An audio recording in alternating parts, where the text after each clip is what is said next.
Good morning, everyone, and welcome to Finding Solutions.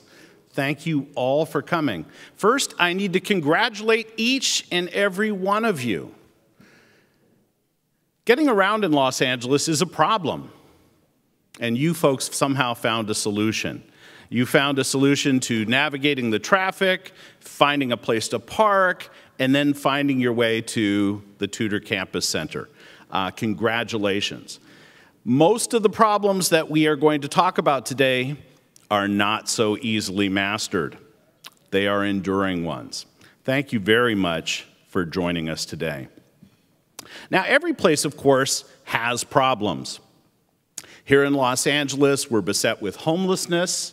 We have a low high school graduation rate. We have horrendous housing prices. We have terrible pockets of pollution. We have serious problems here in Los Angeles. China, too, has serious problems. Now, you folks, many of you, focus on China. And so you have your own list of the challenges that China faces. Some of you were with us 2 years ago when we convened a conference called China's Growing Pains. And at that conference, we looked at environmental degradation.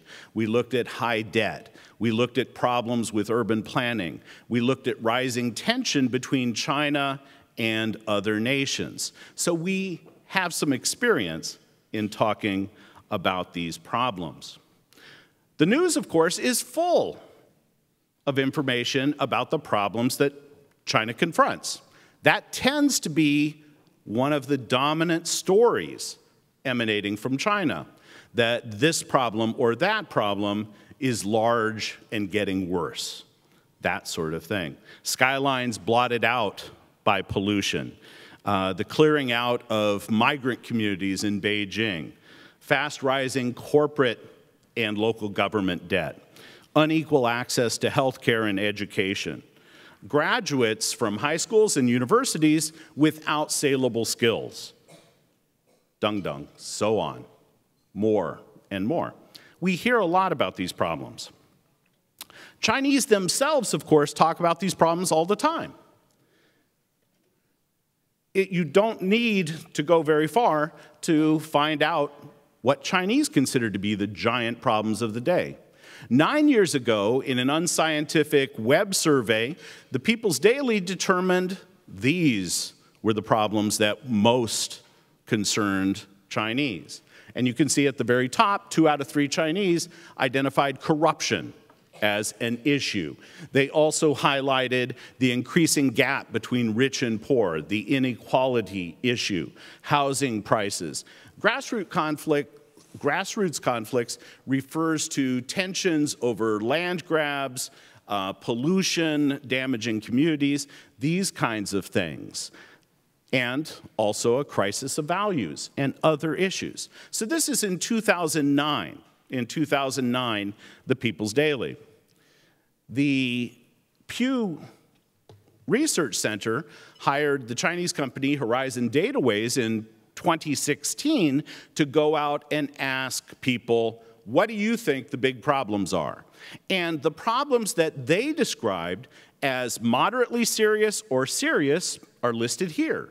And you can see what's at the very top? Corruption. So 2009, 2016, and in the headlines today, the issue of corruption. But also the rich-poor gap, medicine safety, food safety, rising prices, water pollution, air pollution. 7 out of 10 Chinese surveyed in both cities and rural areas identified these problems as moderately serious or serious. So you can see none of the problems listed in 2009 have been eradicated. At the same time, Pew asked people, what do you think the chances are that these problems will be much less 5 years from now? And in 2016, 2 out of 3 said that corruption would be much less. But for all of the other problems, less than half of the population thought that the situation 5 years in 2021 would be better than it was in 2016. So we don't have to go far to find out what Chinese think are these big problems. Now, it's also worth noting that when asked, more than half of the Chinese respondents said, we should focus on our own problems. We can't try to deal with the problems of other countries. Such a survey in the United States would probably get an even greater response along those lines, that we have problems at home that need addressing. Most of the time, conferences such as this focus just on the problem. We're going to try and do something a little bit different today. We're going to talk about some of the solutions that individuals, nonprofit organizations, and companies have come up with. We're going to be focusing on the work they are doing every day to mitigate these problems. Now, most of the time, we focus on the role of the state's role in establishing policies, the state's role in mobilizing resources, putting agencies to work to address these kinds of problems. And there is no doubt in China and elsewhere that the state's role is crucial. So we're not neglecting that today. You need to have favorable policies. You need to have supportive agencies. But today we're talking about civil society and the private sector. Again, businesses, nonprofit organizations, ordinary people. We're going to talk about housing. We'll talk about education, about elder care, about poverty alleviation, and we have a couple sessions devoted to questions about the environment.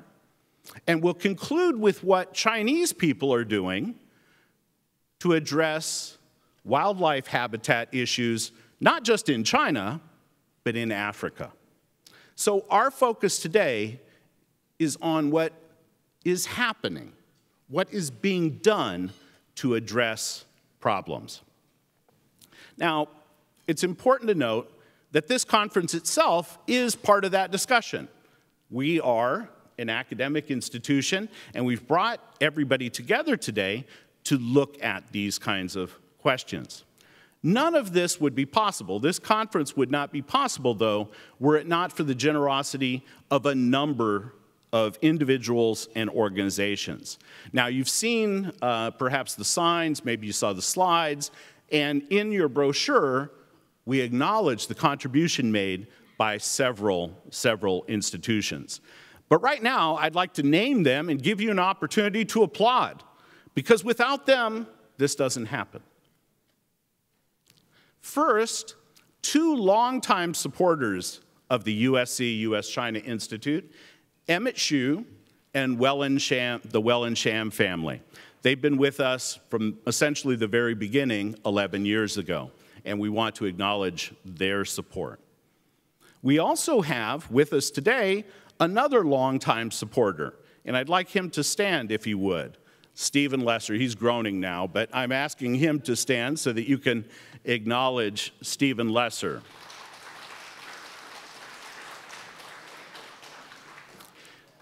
We also, thank you, Stephen, we also have a couple of new backers of Institute projects with us today. Now, in our community, the East-West Bank looms large. It looms large, obviously, in facilitating business between the United States and Asia, and especially China, but also it looms large in facilitating U.S.-China cultural exchanges, film festivals, things like this. The East-West Bank. We'd like to acknowledge the East-West Bank today.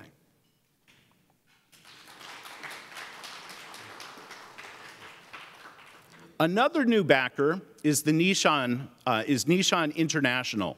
Nishan International is led by the radio host and author Wu Lan and her husband Simon Xiao, who is among our speakers today. Nishan works at educational programs and cultural programs and is a relatively new member of the community. We want to thank them as well.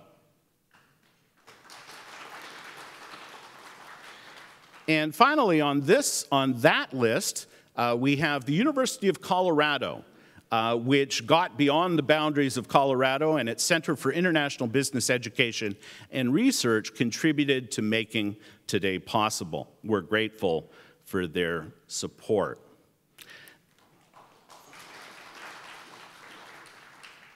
Now, one more, actually the central issue for the U.S. China Institute. Our mission is to inform public discussion about the nature and importance of U.S.-China relations. And that relationship is complex, multidimensional, and it's always changing. Now, one of our goals is to improve teaching in the elementary schools, the middle schools, and the high schools about China and the rest of East Asia. And we're supported in that effort by the Freeman Foundation. And so the Freeman Foundation helped us to bring 3 of the speakers who you're going to hear from today. Tomorrow, we're putting them to work talking to a group of 50 Los Angeles educators. And so we're grateful to the Freeman Foundation for helping to improve teaching about China here in the United States. This is a very important contribution. Now, conferences such as this are really not that difficult to conceive of. They're very difficult to actually execute. We had to consult many people in terms of brainstorming about speakers, inviting speakers, and doing these kinds of things. So we're grateful for all of that help. You need to understand that these speakers are incredibly talented and accomplished people. The speakers, the moderators, they're all very busy. And each of them carved out significant time to be with us here in Los Angeles today. And so we're grateful for that sacrifice. And for many of them, it was a big sacrifice. They had to juggle a lot of other obligations. One of our speakers, Xu Xin, narrowly got out of Beijing, which was beset by its first April snowstorm since 1988. The airport was briefly shut down. Fortunately, she was able to be with us. And all of our early arriving speakers got to experience their first Southern Californian earthquake yesterday. So thank you. Thank you all.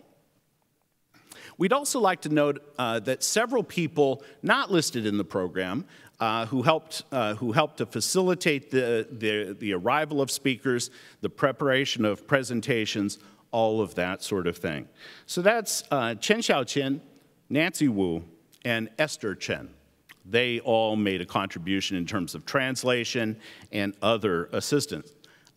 Later today, Edward Ting and Yue Yang will be translating for 2 of our speakers. We want to thank them.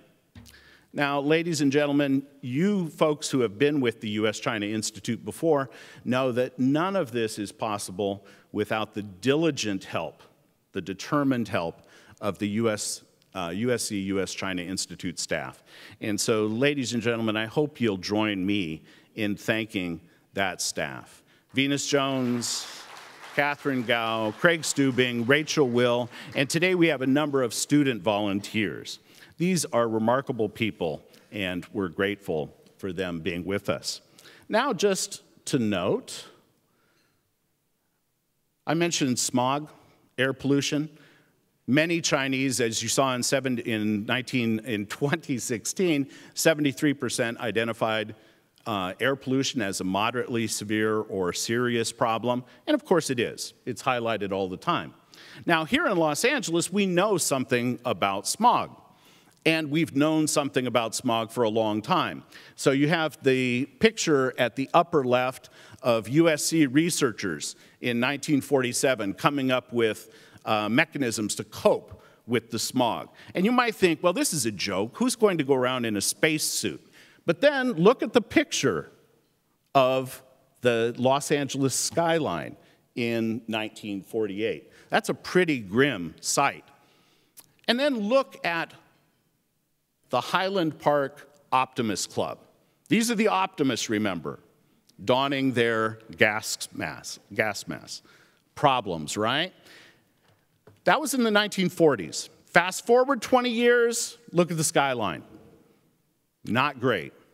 Fast forward another 20 years to the 1980s. also not great. And we have demonstrations. But of course, things have gotten better in Los Angeles.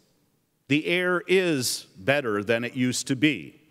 It's still nearly the worst in North America. Congratulations to Houston for passing us on the worst air. So these are serious problems, but progress can be made through individual action and collaborative efforts.